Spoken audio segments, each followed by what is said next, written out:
اور ہے کہ حدیث کا فتنہ، انکار حدیث کا فتنہ، یہ فتنے پہلے بھی سر اٹھاتے رہے ہیں، لیکن انفارمیشن ایج میں مسئلہ بہت بڑھ گیا. یہ آپ سچ فرماتے ہیں.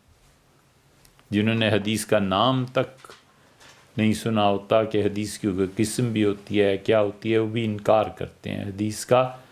لیکن یہ موضوع اتنا طویل ہے کہ اس کے لیے مستقل ایک نشست چاہیے،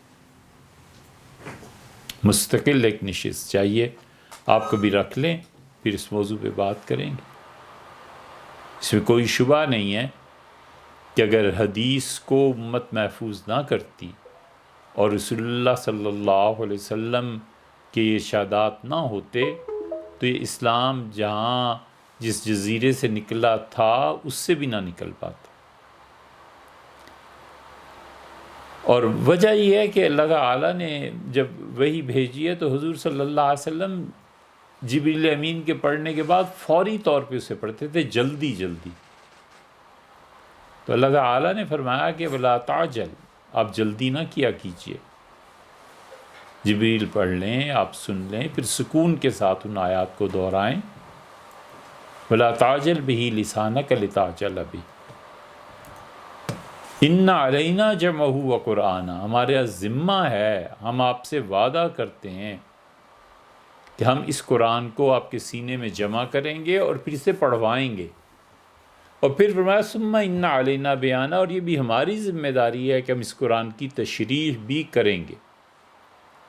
وہ جو اللہ نے اپنی ذمہ داری لی کہ میں تشریح اس کی کرواؤں گا، وہ تشریح کہاں ہے؟ ہم کہتے ہیں وہ حدیث ہی ہے. حضور صلی اللہ علیہ وسلم سے پڑھا بھی، جمع بھی کروایا، اور پھر جتنی قرآن کریم میں آیات جس نے بھی پوچھی ہیں اس کی تشریح کر کے بتائی کہ دیکھو یہاں یہ مراد ہے، یہ مراد ہے. یہ اصول تفسیر آپ دیکھیں تو آپ کو مل جائے گا. لیکن آپ کی بات 100% درست ہے کہ اتنا زیادہ انکار حدیث کا فتنہ پھیل رہا ہے، اتنا زیادہ، اس لیے کہ فتنوں کو اپنی پرورش کے لیے یہ بندشیں توڑنی پڑتی ہیں. مثلا وہ یہ نظریہ دیتا ہے کہ ذاتی ملکیت کوئی چیز نہیں. سرمایہ داری کے نظام کو ختم کرنے کے لیے ضروری ہے کہ مساوات قائم کی جائے. اور جب مساوات آپ قائم کرتے ہیں تو پرسنل پراپرٹی کسی کی نہیں ہے، پورا ملک سرنڈر کر جائے اپنی جائیداد سے، ہر چیز سے. اب آڑے کیا چیز آتی ہے؟ آڑے آتی ہیں میراث کی آیتیں. آڑے یہ چیز آتی ہے کہ رسول اللہ صلی اللہ علیہ وسلم لوگوں کے حصے مقرر کیے ہیں، گھر بنائے تھے، لوگوں کے پرسنل پراپرٹیز تھیں. حدیث کا انکار کر دو کہ جی حدیث اس زمانے کے لیے تھی، ہمارے زمانے کے لیے نہیں ہے. اب ایک نئی گمراہی، مطلب اب تو پرانی ہو گئی. ایک گمراہ یہ کہتا ہے کہ سیدنا حسین ابن علی رضی اللہ عنہ نے کربلا میں جو کچھ کیا اور جو کچھ ان کے ساتھ ہوا، یہ ان کے مخالفین حق پہ تھے. یزید نے بالکل ٹھیک کیا، عبید اللہ ابن زیاد نے بالکل ٹھیک کیا. اب اس کو جب بتاؤ کہ بھئی حدیث میں یہ آیا ہے تو وہ پھر چڑ جاتا ہے. وہ کہتا ہے ایسی حدیثیں نہیں مانتے. بس صحیح بخاری میں آیا ہے، حضرت ابو ہریرہ رضی اللہ عنہ کہتے تھے میں اللہ کی پناہ مانگتا ہوں 60 ہجری سے، اور اللہ کی پناہ مانگتا ہوں لونڈوں کی حکومت سے، لڑکوں کی حکومت سے. اور بازاروں میں گھومتے پھرتے یہ دعا مانگا کرتے تھے. تو لوگوں نے کہا پتہ نہیں 60 ہجری میں ہوگا کیا. 60 ہجری میں پھر یزید کی حکومت بنی اور عمر اس کی تھوڑی تھی. تو لوگوں نے کہا دیکھو حضرت کی دونوں باتیں پوری ہوگی. اب جب کسی ایسے کو سناؤ نا جو سیدنا علی رضی اللہ عنہ ان کے اولاد کے خلاف ہے، وہ کہتے ہیں جی نہیں بخاری کی حدیث، بخاری کا کون سا اعتبار ہے جی، کیونکہ حدیث سے روکتی ہے گمراہی سے. حدیث کے سامنے بندش پیدا کرتی ہے کہ یہ چیزیں ٹھیک نہیں ہیں. عبید اللہ ابن زیاد، ہمارے ہاں کراچی میں ایک صاحب نے ان کی منقبت اور تعریف میں پورا رسالہ تحریر کیا تو ہم نے انہیں فون پہ کہا کہ عبید اللہ بن زیاد کی جتنی آپ نے تعریف کی ہے، اگر آپ ترمذی حدیث کی کتاب دیکھ لیتے تو جب ان لوگوں کے سر کاٹ کر رکھے گئے ہیں، اور اس وقت جو حکومت ایک طبقہ تھا ان سے لڑا اور سر کاٹ کے رکھے، تو سانپ آیا اور سانپ لوگ ڈر کے بھاگے، اور وہ سانپ ان سارے سروں کو کاٹتا تھا، منہ سے داخل ہوتا تھا، حلق سے نیچے باہر آ جاتا تھا، حلق سے داخل ہوتا تھا، پھر ان کے سر کاٹتا تھا۔ تو یہ جو اللہ نے انجام دکھایا سیدنا حسین رضی اللہ عنہ کے قاتلین کا، اور جنہوں نے کربلا میں ظلم کیا تھا، یہ جو موت کے بعد بھی لاشیں ان کی برباد ہوتی رہیں، یہ کیا ہے؟ وہ کہا نہیں حدیث کو چھوڑیں جی، آپ بات اور کریں، تاریخ کی بات کریں۔ کیا کہیں؟ اسی لیے حدیث میں آیا یہ لوگ مذاق اڑاتے تھے رسول اللہ صلی اللہ علیہ وسلم کا، اور یہ انہی کی تعریف کرتے ہیں ناسبی جو ہیں۔ بہت سی چیزیں ایسی ہیں کہ انکار حدیث کے بغیر وہ فتنہ چل ہی نہیں سکتا، آگے کو بڑھ ہی نہیں سکتا۔ تو اس لیے یہ حدیث کا انکار کرنا، قرآن بھی سمجھ نہیں آئے گا پھر اس کا انجام یہ ہوتا ہے کہ آہستہ آہستہ قرآن کا بھی انکار ہو جاتا ہے۔ اب ایک صاحب نے قرآن سے ہی استدلال کیا، انہوں نے کہا ما ارسلنا من رسول الا بلسان قوم، اللہ نے فرمایا کہ ہم نے ہر امت میں جو رسول بھیجا ہے تو اسی زبان کے ساتھ بھیجا ہے جو زبان وہاں پر بولی جاتی تھی۔ تو انہوں نے کہا دیکھو یہ خدا نے خود ہی صاف کر دیا، اس لیے آئندہ سے قرآن بھی اردو میں ہونا چاہیے، اور اگر لاہور میں قرآن ہو تو پنجابی میں ہونا چاہیے۔ پھر بیٹھے بڑے بڑے دانشور، اور ایوب خان صاحب کا زمانہ تھا، انہوں نے کہا پنجاب میں پھر بانگ جو ہے نا، آذان، یہ بھی پنجابی میں دینی چاہیے، کیونکہ تم کہہ رہے ہو حی علی الصلاح حی علی الفلاح، لوگوں کی کیا سمجھ میں آئے گا کدھر جانا ہے کدھر نہیں جانا۔ تو پنجابی میں جس دن انہوں نے آذان دی، محلے میں کچھ لوگ تھے، انہوں نے پتھراؤ کیا، انہوں نے کہا یہ کیا نیا دین اور نیا طبقہ تم لا رہے ہو۔ تو ایسی چیزیں ہیں، اور ہمارے معاشرے میں دن بدن یہ پھیلتی چلی جا رہی ہیں، بڑھ رہی ہیں، بہت زیادہ بڑھ رہی ہیں۔ یعنی اچھا جذبہ ہے، ہم اس کو کی ستائش، اس کو اچھا بھی سمجھتے ہیں۔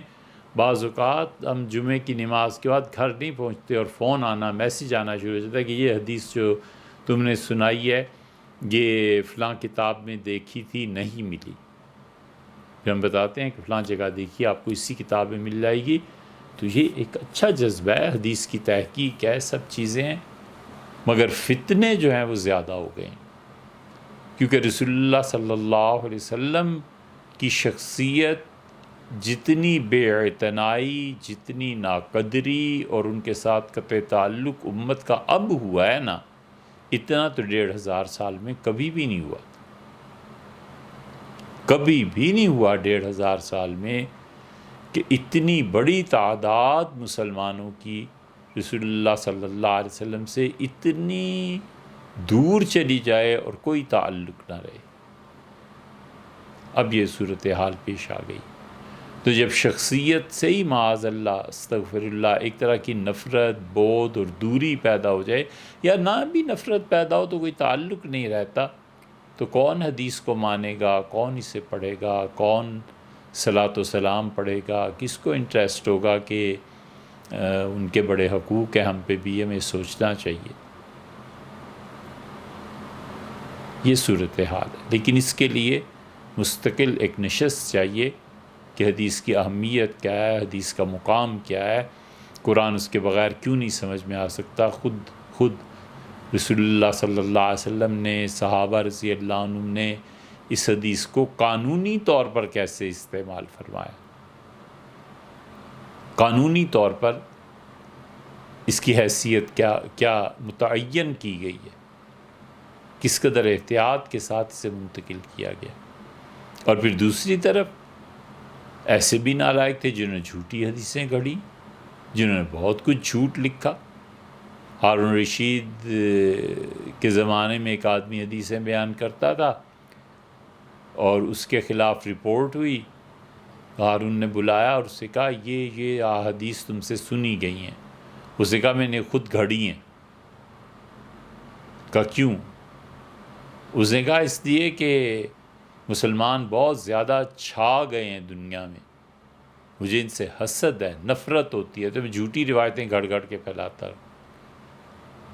تو ہارون رشید نے اسے پکڑ کے مارا اور انہوں نے کہا جب تک عبداللہ ابن مبارک جیسے لوگ اس امت میں موجود ہیں نا، تمہارا سکہ مارکیٹ میں نہیں چلے گا. عبداللہ ابن مبارک امام ابو حنیفہ رحمۃ اللہ کے شاگرد، جس بات کو وہ کہہ دیتے تھے یہ حدیث ہے، بس ختم ہو گئی بات، پھر لوگ نہیں پوچھتے. وہ تھے بہت قدیم زمانے میں. شیخ الاسلام ابن تیمیہ رحمۃ اللہ علیہ کے بارے میں کہا گیا کہ ہر وہ حدیث جس کے بارے میں ابن تیمیہ کہہ دیں کہ یہ حدیث نہیں ہے، وہ حدیث ہی نہیں.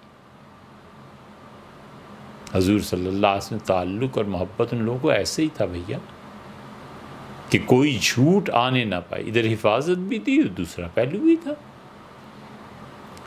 ملکہ زبیدہ تاریخ میں آتا ہے کہ کھڑی تھی تو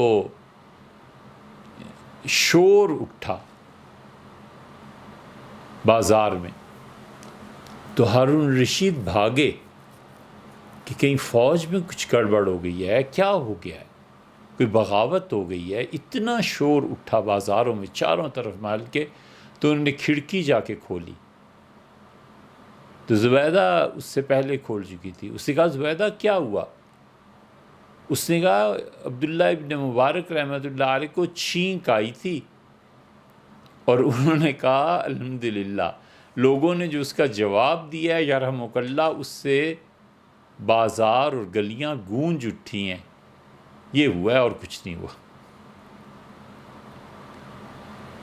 عبداللہ ابن مبارک کے متعلق انہوں نے کہا جب تک وہ زندہ ہیں نا، یہ تمہارے جھوٹے سکے نہیں چل سکے. اب بھی یہی حال ہے.